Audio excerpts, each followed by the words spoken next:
Hi students, welcome to my YouTube channel creative care. तो students, आज आम ये वीडियो रे जीके किसी इंपोर्टेंट क्वेश्चन देखा भारत इतिहास संबंधी। ए दुईटा पार्ट रे देखा।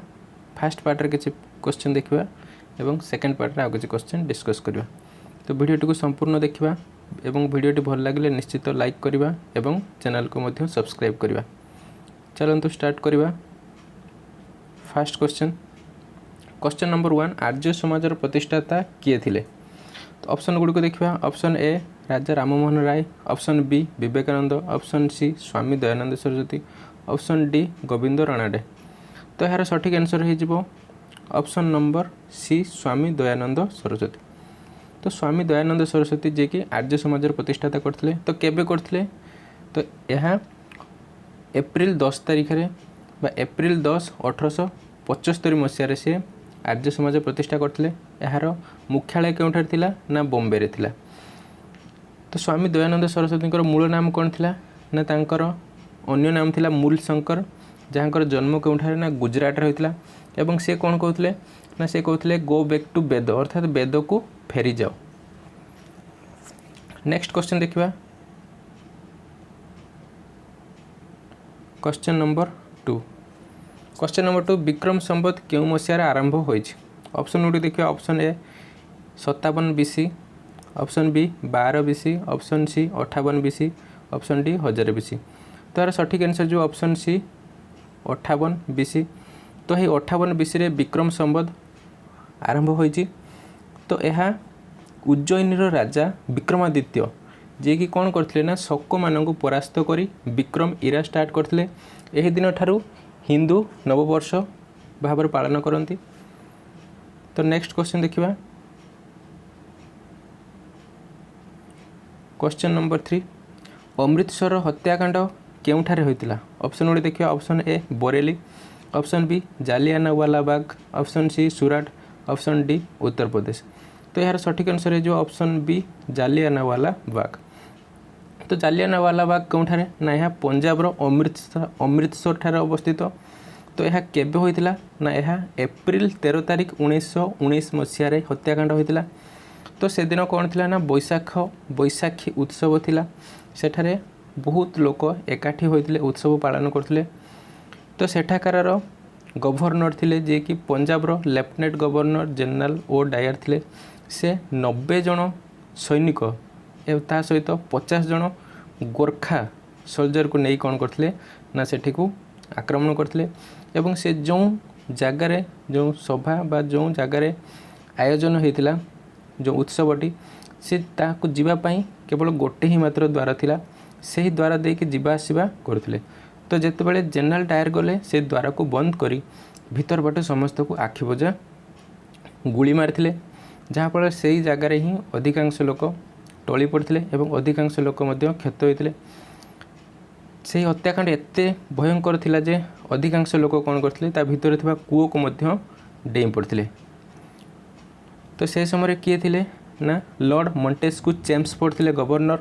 ठीक तार परे अमृतसर बा हत्याकांड परे परे कौन करथिले ना हंटर कमिशन बसथिला, जहाँ कौन पाई ना तार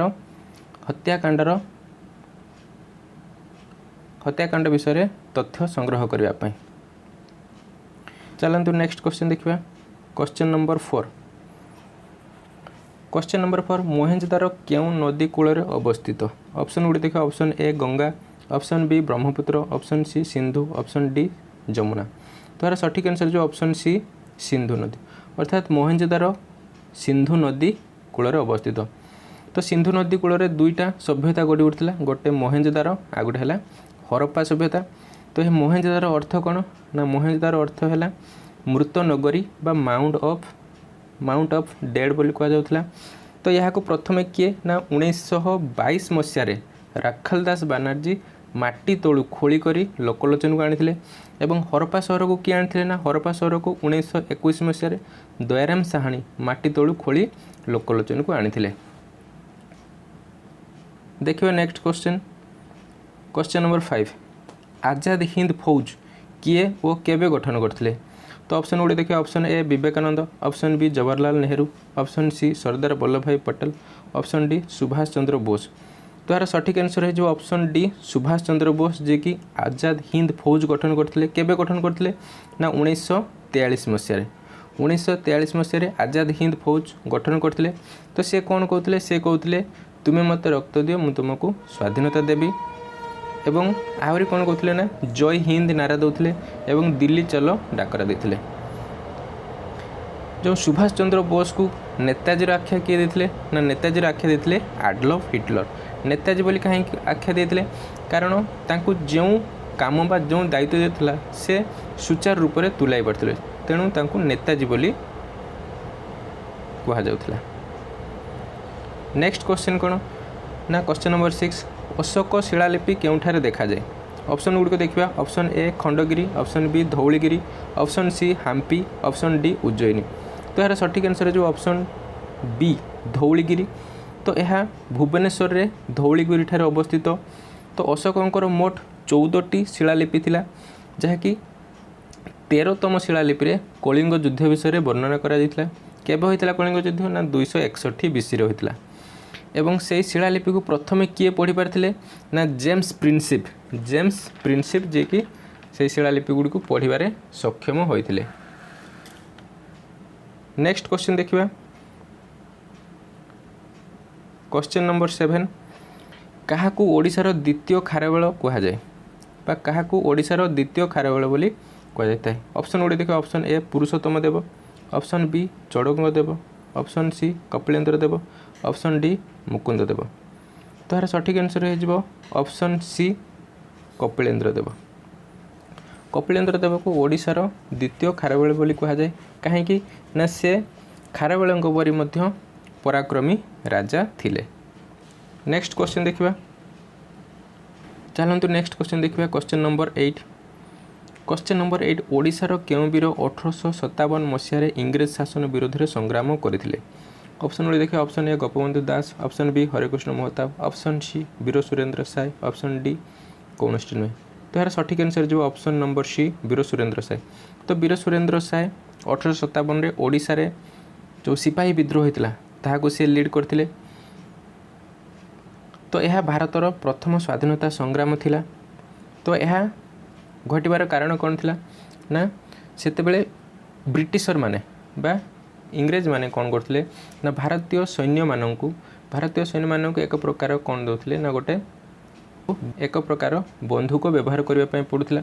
तो से बंधुक रे जो गुली व्यवहार होतला ताहा गोरु एवं गाई मानक चर्मरु तैयारी थिला एवं ताकू दांतरे कामुड़ी व्यवहार करबा पडुथिला जहाकू व्यवहार करबा द्वारा हिंदू लोक मानकर बा हिंदू धर्म नष्ट होता से मंगल पांडे प्रथमे यह व्यवहार करेंगे ना बोली सीधा मना करते।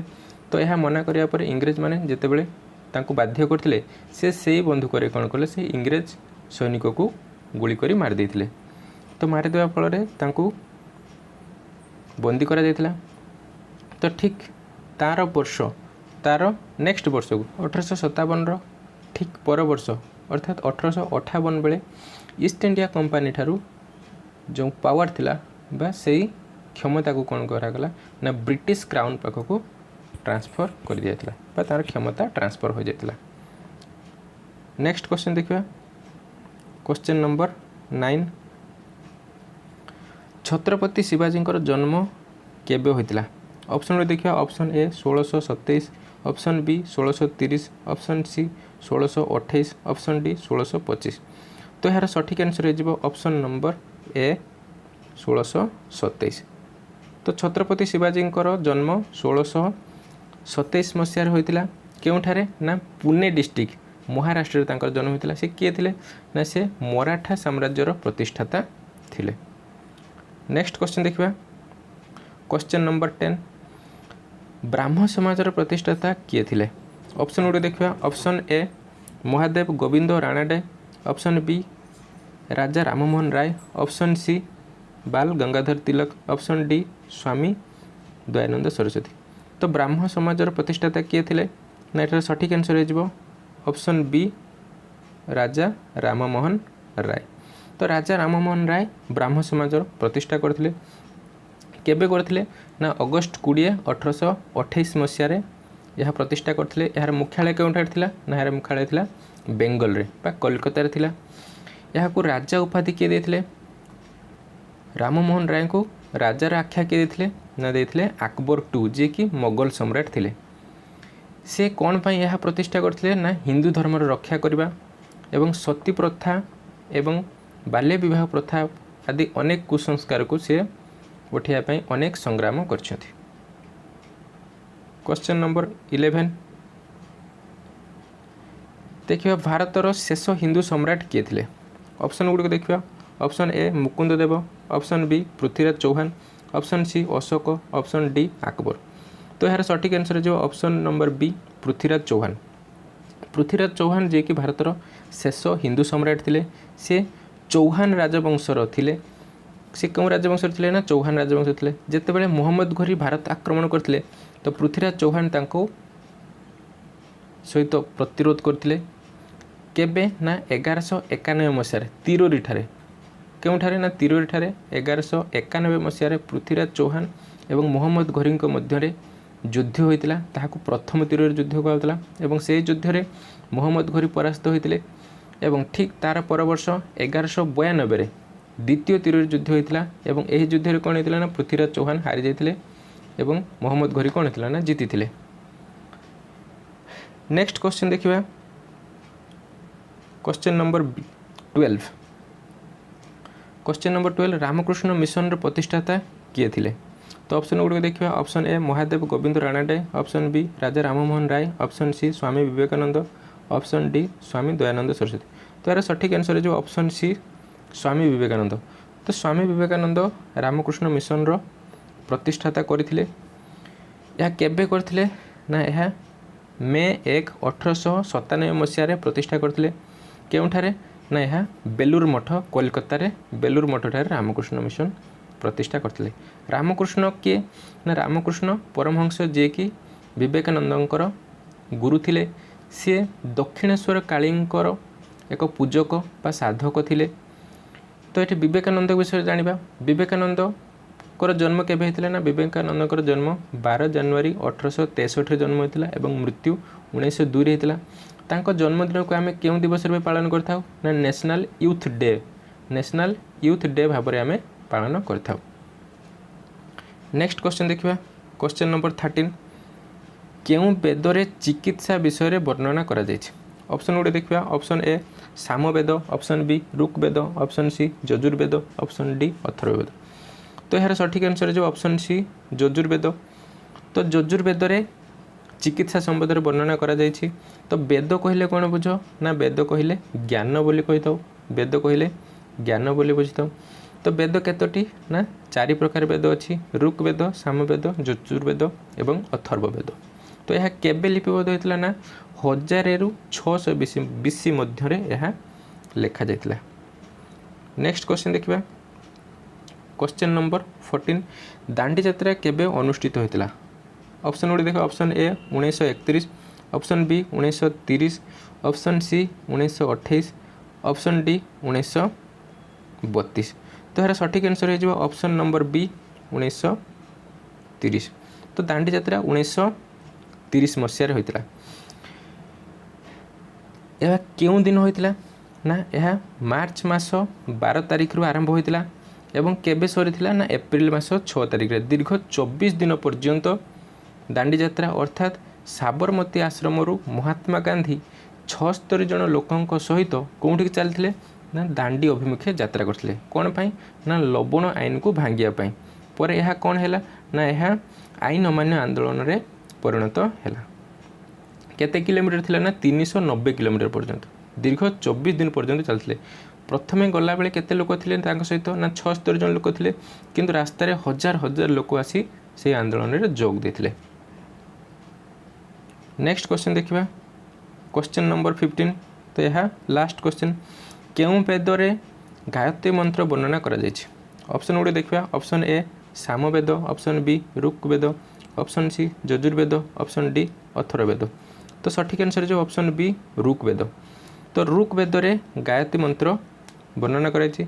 ऋग्वेद हेउछि यह सर्व पुरातन वेद तो एथिरे कौन अच्छी ना एथिरे 1080टा हाइम्स अच्छी 1080टा संगीत 1080टा पद अच्छी आउ कौन अच्छी ना यहाँ 10टी मंडल विभक्त कर गायत्री मंत्र को किए रचना करथिले ना गायत्री मंत्र को ऋषि विश्वामित्र रचना करथिले। तो यही वीडियो रे आम एतिक क्वेश्चन डिस्कस कले। वीडियोटी भल लगे निश्चित लाइक करेंगे शेयर करेंगे और चैनल को सब्सक्राइब करेंगे। यार नेक्स्ट वीडियो पार्ट 2 रे बाकी जी क्वेश्चन रहा पार्ट 2 रे डिस्कस करवा।